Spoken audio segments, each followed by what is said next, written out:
Breaking news Medchal జిల్లా Bachupally PS పరిధిలో దారుణం చోటు చేసుకుంది. బ్యాగ్ లో గుర్తు తెలియని మహిళ మృతదేహం లభించింది. విజయదుర్గ ఓనర్స్ అసోసియేషన్ కాలనీ నిర్మానుష్య ప్రాంతంలో ఈ బ్యాగ్ నుండి దుర్వాసన వస్తుండటంతో స్థానికులు గమనించారు. అయితే అసోసియేషన్ సభ్యులు పోలీసులకు సమాచారం అందించడంతో ఘటనా స్థలానికి చేరుకుని పరిశీలించారు పోలీసులు. మృతురాలు మెరూన్ కలర్ పంజాబీ డ్రెస్ లో ఉన్నట్లుగా కూడా గుర్తించారు. మృతురాలి వయస్సు 25 నుంచి 30 సంవత్సరాలు ఉంటుందని అంచనా వేశారు పోలీసులు. ఇక మృతదేహాన్ని గాంధీ హాస్పిటల్ కు తరలించారు.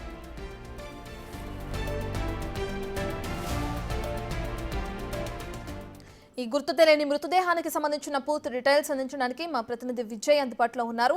రైట్ విజయ్, ఏ సమయాన వాళ్ళు దీని బ్యాగ్ ను గుర్తించి పోలీసులకి సమాచారం అందించడం జరిగింది?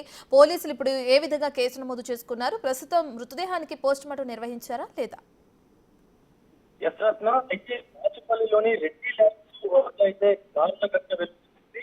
సుమారుగా 25 సంవత్సరాల వయసు గల మృతదేహాన్ని టూరిస్ట్ బ్యాగ్ లో కుక్కి ఆ రెడ్డి ల్యాబ్ గోడ పక్కన అడవేసినటువంటి విషయం అయితే సుమారుగా ఈ రోజు మధ్యాహ్నం 1:30 ఆ సమయంలో వెలుగు చూసినట్టుగా తెలుస్తా ఉంది. అక్కడ ఉన్నటువంటి కాలనీ వాసులు దుర్వాసన రావడంతో పెద్ద ఎత్తున ఈ దుర్వాసన ఎక్కడి నుంచి వస్తుంది అని వెళ్లి చూడగా అక్కడ ఒక బ్యాగ్ కనిపించడంతో అసలు బ్యాగ్ లో ఏముందో తెలియక పోలీసులకైతే సమాచారం అందించారు.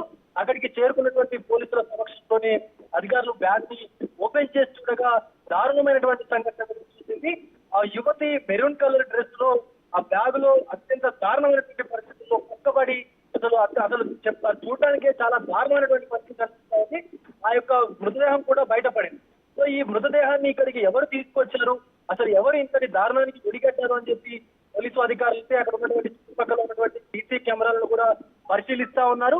ఏ టైంలో ఈ యొక్క హత్య జరిగింది అనేటువంటి దాన్ని కూడా పరిశీలిస్తా ఉన్నారు. ఎక్కడైనా హత్య చేసి బ్యాగ్ లో తీసుకొచ్చి ఇక్కడ పనిచేస్తారా, లేకపోతే ఈ దగ్గరలో ఏదైనా ఏరియాకు చెందినటువంటి యువతిగా గుర్తించేటువంటి అవకాశం కూడా ఉన్నట్టుగా తెలుస్తా ఉంది. దానికి సంబంధించి ఆ చుట్టుపక్కల ఉన్నటువంటి అటు రెడ్డి స్లాబ్ లో ఉన్నటువంటి సీసీ కెమెరాలు, అలాగే ఆ ఏరియాలో ఉన్నటువంటి కెమెరాలు, ఉన్నటువంటి కెమెరాలన్నింటినీ కూడా సీసీ కెమెరాలన్నింటినీ కూడా విచారిస్తా ఉన్నారు. ఆ కెమెరాలన్నింటినీ కూడా చెక్ చేస్తున్నారు. అయితే మొత్తానికి ఈ యొక్క ఘటన అక్కడ ఉన్నటువంటి స్థానికులందరూ కూడా ఒక్కసారిగా ఉలిక్కిపోయేటువంటి పరిస్థితి కనిపిస్తా ఉంది. రైట్ విజయ్, ఇప్పటికే అంటే ఏ విధంగా కేసు నమోదు చేసుకున్నారు? అనుమానాస్పద మృతి కింద కేసు నమోదు చేసుకున్నారా? మరి దానికి సంబంధించి విచారణ కొనసాగిస్తున్నారా? ఇక ఆ ఏరియాలో ఏమైనా మిస్సింగ్ కేసు నమోదైందా? వాటి ప్రకారంగా కూడా పోలీసుల విచారణ అనేది కొనసాగిస్తున్నారా? ఇప్పటి వరకు అయితే ఇది అనుమానాస్పద మృతిగానే కేసు నమోదు చేసుకున్నారు. అలాగే మృతదేహాన్ని పోస్ట్ మార్టం నిమిత్తం గాంధీ ఆసుపత్రికి కూడా తరలించారు. అయితే ఆసుపత్రికి తరలించిన తర్వాత పోలీసు అధికారులు మొత్తం సిటీ అంతా కూడా ఏమైనా మిస్సింగ్ కేసులు ఉన్నాయా అన్నటువంటి కోణంలో కూడా దర్యాప్తు అయితే ముమ్మరం చేశారు. ఎక్కడైతే ఏరియాలో ఏదైతే మిస్సింగ్ కేసు ఉంటుందో సుమారుగా 25 సంవత్సరాల వయసు ఉన్నట్టుగా కూడా అధికారులు అయితే అంచనా వేస్తూ ఉన్నారు మృతదేహానికి. సో ఆ వయసులో ఎక్కడైనా ఏదైనా మిస్సింగ్ కేసు ఏమైనా ఫైల్ అయిందా అన్నటువంటి కంప్లైంట్ అయిందా అన్నటువంటి దృష్ట్యా కూడా దర్యాప్తు అయితే కొనసాగిస్తా ఉన్నారు.